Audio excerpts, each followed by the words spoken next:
కోరికలు తీర్చేటి కోడె మొక్కుల స్వామి ధర్మకుండంలోన స్నానాలు చేద్దాం, రాజన్న దేవుడికి ప్రణమిల్లి వద్దాం. వేద వేదాంగాలు చెవులార విందాం.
ఈరోజు రాజరాజేశ్వర స్వామిని దర్శించుకోవడం జరిగింది.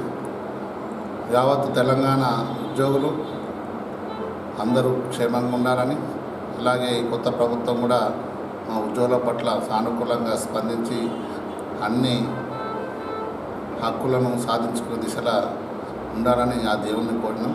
మరి ఇక్కడ కూడా మా టెంపుల్ ఉద్యోగులను అందరినీ కలిసి మన క్షేమాన్ని తెలుసుకొని రేపు తెలంగాణ ఈ ప్రభుత్వంలో కష్టపడి పనిచేసి అన్ని హక్కులను సాధించుకుని ఉంటామని ఆ దేవదేవుని కోరచ్చు. మరి ఆల్ ఇండియా ఎంప్లాయీస్ ఫెడరేషన్ తరఫున నిన్ననే ఒక లంచ్ అవర్ డెమాన్స్ట్రేషన్ చేసినాం. మరి సిపిఎస్ను రద్దు చేయాలని, ఇన్కమ్ ట్యాక్స్ పరిధిని 10 లక్షలు పెంచాలని కోరినాం కేంద్ర ప్రభుత్వాన్ని. మరి కేంద్ర ప్రభుత్వం కూడా సానుకూలంగా స్పందించి ఈ ఎన్నికల సమయం కాబట్టి మా ఉద్యోగులకు సిపిఎస్ను రద్దు చేసి ఇన్కమ్ ట్యాక్స్ పరిధిని పెంచాలని ఈ కేంద్ర ప్రభుత్వాన్ని కోరుతున్నాం. అలాగే రాష్ట్ర ప్రభుత్వం ఆ ఉద్యోగులకు ఇచ్చిన మేనిఫెస్టో వెంటనే అన్నీ నెరవేర్చే దిశగా ఉండాలని కోరుతున్నాం. రేవంత్ రెడ్డి గారి మీద, ముఖ్యమంత్రి గారి మీద మాకు సంపూర్ణ నమ్మకం ఉన్నది.